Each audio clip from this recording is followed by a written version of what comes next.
Imagine uma mulher subindo em um avião quando o mundo ainda pensava que o céu pertencia aos homens.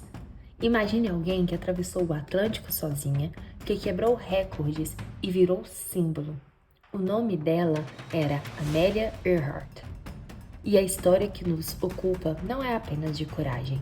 É um mistério que atravessa quase um século, uma jornada que começou em fama e terminou em desaparecimento.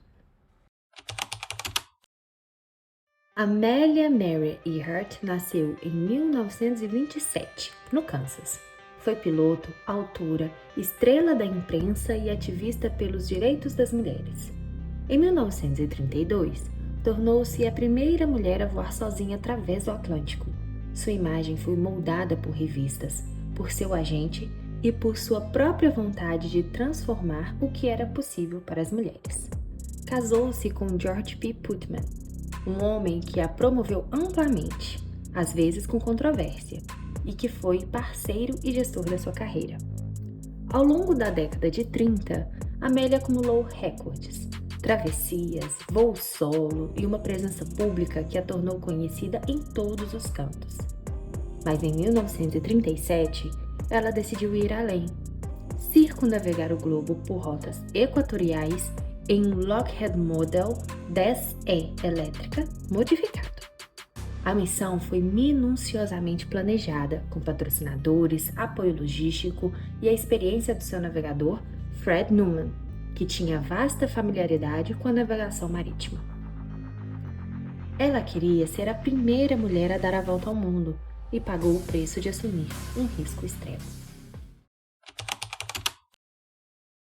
Chegamos ao ponto crítico, 29 de junho a 2 de julho de 1937. Após várias etapas bem-sucedidas, Earhart e Newman chegaram a Lae, Nova Guiné. O próximo trecho era um salto longo e perigoso até Howland Island, um ponto minúsculo no meio do Pacífico, apropriado, plano, com poucas centenas de metros de praia. Era o único lugar onde poderiam reabastecer antes de seguir. Para ajudar na navegação, a guarda costeira estava posicionada próxima a Howland, preparada para receber comunicações de Earhart e transmitir sinais por rádio. Tudo parecia preparado, em papel. Mas nada é perfeito. No dia da decolagem, por volta das 10 da manhã em horário local, Amélia e Fred deixaram Lae, carregando combustível suficiente, ou assim se pensava. Às 8h43 da manhã do dia seguinte, os registros mostram a última transmissão clara. Frases truncadas, números, confusão. As comunicações que se seguiram registram incerteza de posição, relatórios e menções de problemas de recepção e, eventualmente, o silêncio. Quando os contatos cessaram, a Marinha e a Guarda Costeira partiram para a maior busca aérea e marítima da época. Centenas de homens, navios e aviões vasculharam milhares de quilômetros quadrados. O custo financeiro foi enorme, o esforço humano foi épico.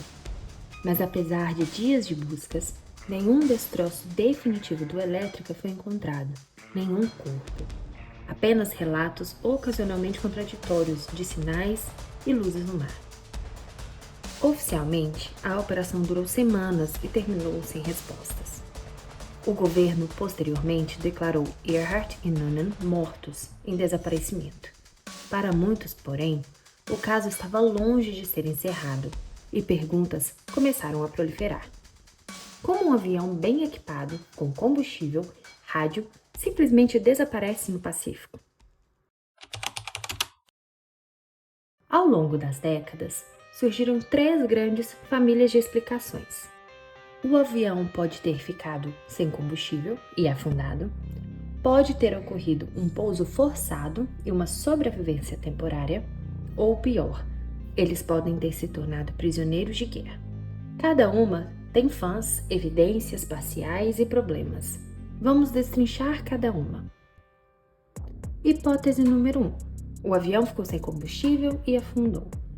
Essa é a hipótese mais aceita entre historiadores e muitos especialistas em aviação. Amélia e Fred não localizaram Howland, ficaram sem combustível e caíram no oceano. A falta de destroços tem explicação plausível. O oceano é vasto, correntes de desgaste podem dispersar e afundar restos sem deixar rastro. Documentos da época, registro de transmissão e análises das rotas apoiam essa leitura, mas a ausência total de destroços visíveis deixou margem para outras ideias. Pouso forçado e sobrevivência temporária é a segunda hipótese. O grupo TIGAR, International Group of Historic Aircraft Recovery, tem sido a face mais pública dessa hipótese.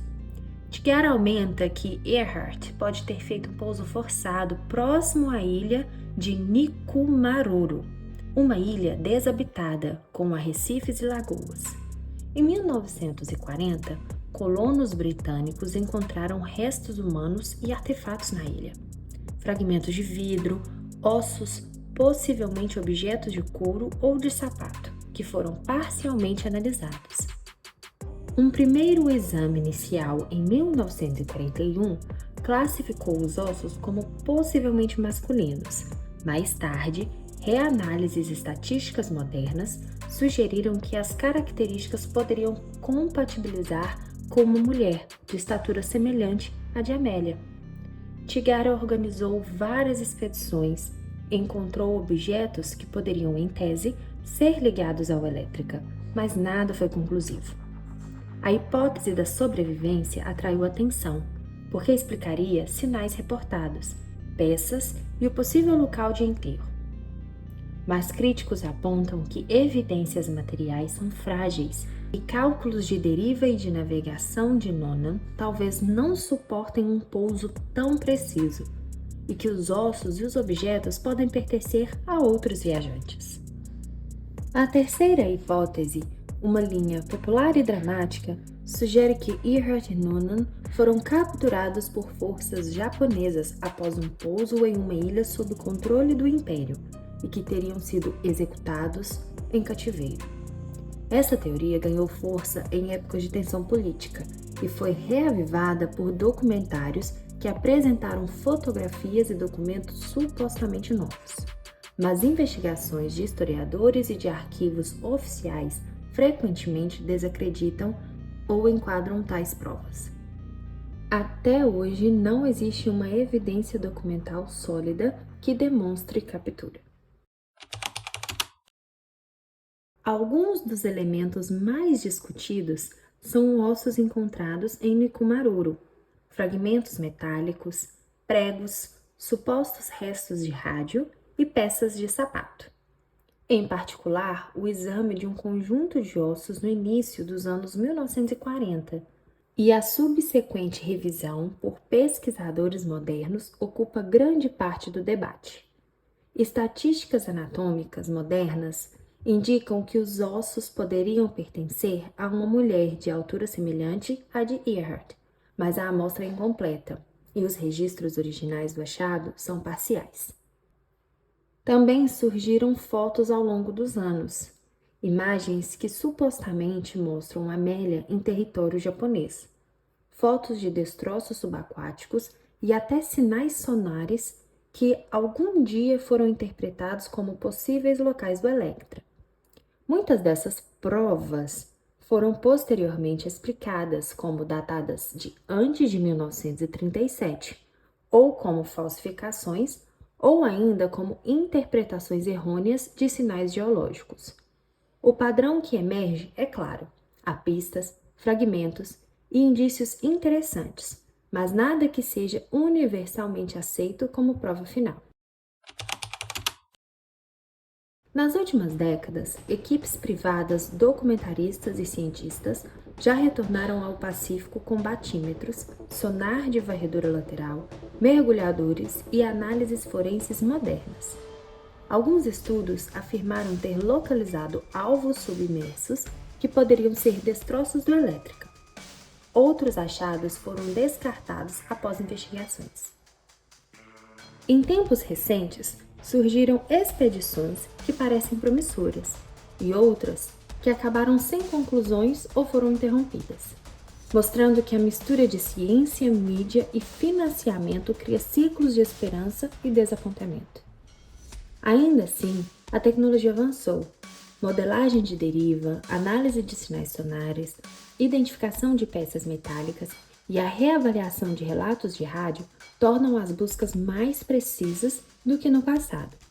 Mesmo assim, o oceano continua imenso e cada nova pista exige recurso e a verificação minuciosa. Não podemos falar da saga sem mencionar Fred Noonan, o navegador. Ele era experiente em rotas cetáceas e em navegação celestial, mas sua experiência com pequenas ilhas no Pacífico era limitada em comparação com grandes rotas comerciais. Nos registros de rádio, Noonan aparece às vezes em silêncio, e os historiadores debatem até que ponto ele foi capaz de aplicar técnicas de navegação naquela etapa final, especialmente diante de condições de rádio e visibilidade difíceis. A dupla Earhart-Noonan, brilhante e corajosa, enfrentava limitações humanas e tecnológicas. Por que falamos de Earhart até hoje? Porque a história une ícone feminino com um enigma indecifrado. Porque há romance, tecnologia imperfeita, política e a vastidão do oceano como palco final. E porque, no cerne, lidamos com uma perda que nunca recebeu um enterro formal, sem restos, sem sepultura confirmada, a imagem de Amélia permanece viva, e isso alimenta narrativas, livros, filmes e expedições. Além disso, o caso é um estudo de como a história se constrói, entre fatos, interpretações e o desejo humano por conclusões. Cada geração reaviva a busca, cada tecnologia lança nova esperança e cada hipótese reabre feridas e expectativas. O quadro mais honesto é este, não sabemos com certeza. A explicação mais plausível para a maioria dos especialistas é que Amélia e Fred ficaram sem combustível e se perderam no mar.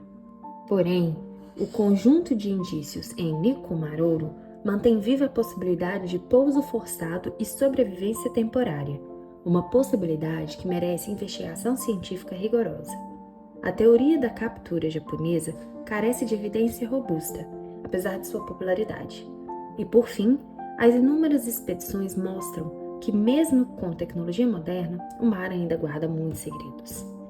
E você, acha que Amélia e Fred se perderam no mar naquela noite? Ou há uma última pista escondida em alguma ilha do Pacífico que ainda espera por ser encontrada? Se este mergulho na vida e no mistério de Amélia Earhart mexeu com sua curiosidade, se inscreva no canal e descubra mais histórias reais, enigmas históricos e casos que desafiam a explicação.